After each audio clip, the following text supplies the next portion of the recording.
Hello, readers. The book I'm going to share with you today is called Creeping Land Snails. The genre of this text is expository nonfiction. Remember, expository nonfiction are texts that inform or explain to a reader about a certain topic. Can you tell from the cover of this book what the main topic might be? Our goal for this book is to identify the main topic, what the text is mostly about, and to find key details, which are specific facts that support the main topic. Take a good look at the cover of this book before we switch to the new slide. What do you think we'll learn about in this story? I bet you are thinking the main topic of this text is going to be about land snails. Yeah, I agree. Now we're going to do two things that we've already practiced in school, second graders. We're going to ask ourselves a question. What will we learn about in this book called Creeping Land Snails? And we're going to make a text to self connection. Have you ever seen a snail outside? What was it doing? What did you notice? Creeping Land Snails. This section's heading is Taking It Slow. The snail is one of the slowest animals in the world. Some snails can creep only about 2 inches, or 5 centimeters, in 1 minute. At that rate, it would take them about 22 days to travel 1 mile, or 1.6 kilometers. Many people could easily walk that far in 22 minutes. More than 30,000 kinds of snails live on land. Even more kinds live in oceans, lakes, ponds, and other bodies of water. Heading out. As a snail creeps slowly along, it carries its shell on its back. The shell protects the animal's soft, boneless body. The snail's head sticks out of an opening in the front of the shell. On top of its head are 2 long tentacles with tiny eyes at the ends. The snail can wave the tentacles around to see where it's going. I wonder why these words are in bold print. Can you tell us? Long tentacles for seeing, short tentacles for feeling and smelling. A snail's head also has 2 shorter tentacles. They are used for feeling and smelling. Remember, in nonfiction texts, bold words are important words. One big foot. A snail has only 1 foot. It is attached to the animal's head. When a snail sticks its head out of its shell, its foot comes out too. The snail uses its foot for creeping along the ground very slowly. Remember, captions are words that tell about the photo. This caption says, "The bottom of a snail's foot is called the sole, just like the bottom of a person's foot." Readers, what information did you find out about snails in the parts that I just read? Maybe something about how they move slowly. Something about their shells, their tentacles, or their 1 foot? Sliding on slime. A snail can crawl over rocks, sticks, and logs. How? Its body makes a thick, slippery liquid called slime. The slime makes it easy for the snail's foot to slide over rough objects. As the snail creeps along, it leaves behind a silvery slime trail. Slime isn't just slippery, it's sticky too. A snail can climb up and down a tree or a plant stem without falling because its foot sticks to the gooey liquid. Readers, what are some things you're wondering about snails?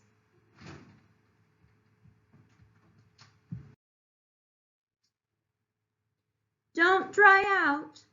Land snails live in damp, shady spots like woods, leafy gardens, and piles of rocks. They need to live in places like these because their bodies are made up of mostly water. If they don't stay cool and moist, they will die. A snail's slime helps keep its body from drying out.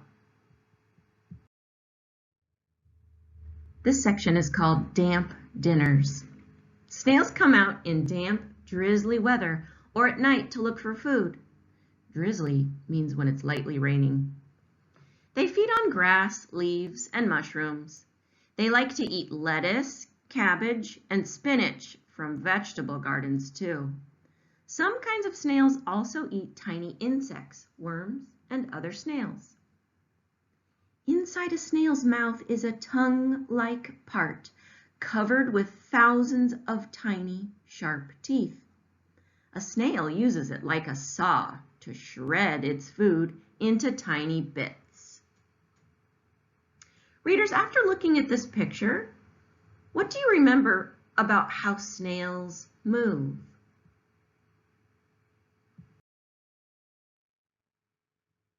A long sleep. Cold winter weather can freeze a snail's moist body. A snail that lives in a place that gets cold has a way of surviving, however. It pulls its head and foot into its shell. It closes up the opening with slime, leaving just a small hole for air to breathe. Then it sleeps inside until it's spring. Snails live all over the world. Those that live in places with hot, dry summers close up their shells and sleep until cooler weather comes in the fall.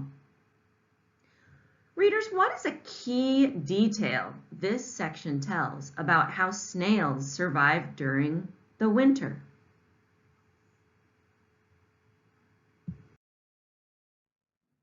Hiding from enemies.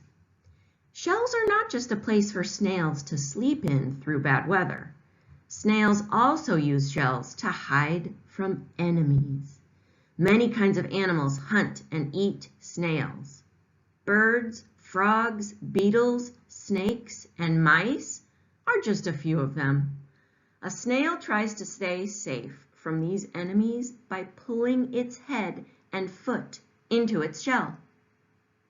Caption: people in many countries think that soft, tender snails are a tasty dish too. These snails are often cooked with garlic and butter. Readers, what is a key detail from this section that teaches us about how snails hide from their enemies?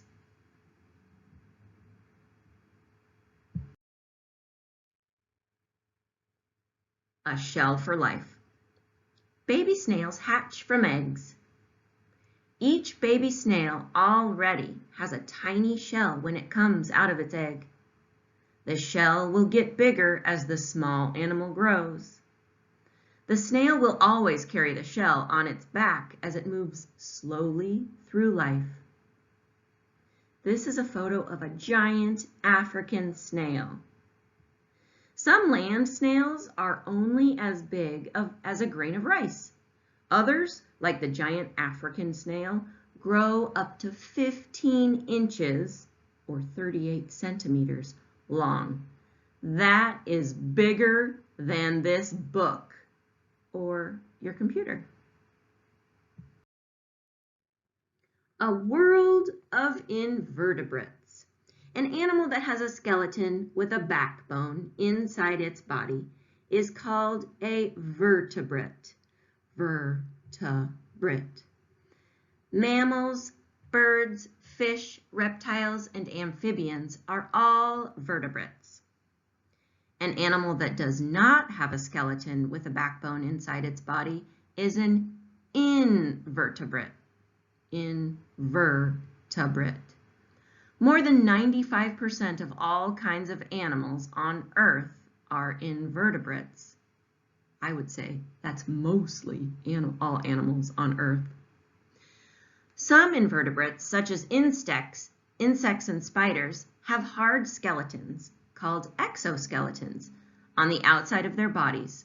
Other invertebrates, such as worms and jellyfish, have soft, squishy bodies with no exoskeletons to protect them. Here are 4 invertebrates that are closely related to snails. Like snails, each of them has a soft, boneless body and a hard shell.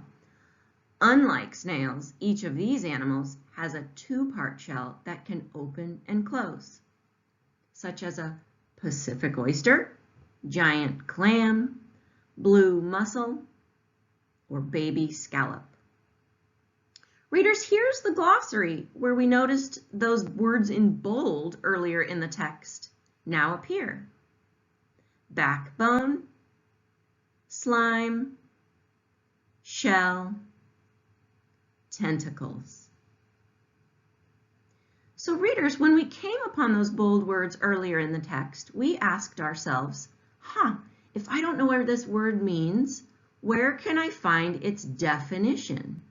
Well, here we have it at the end of the text in the glossary. Well, we've reached the end of that expository nonfiction text. Something else that I want to tell you about that you'll do this week as practice with the district's learning videos is making text-to-text connections. That's where readers find similarities and differences between two texts. You have in your Making Meaning reading journal an article called Snail Food that gives a close-up diagram with labels of part of a snail. I encourage you to go pre-read this article before learning about it in the learning video. All right, readers, catch you next time.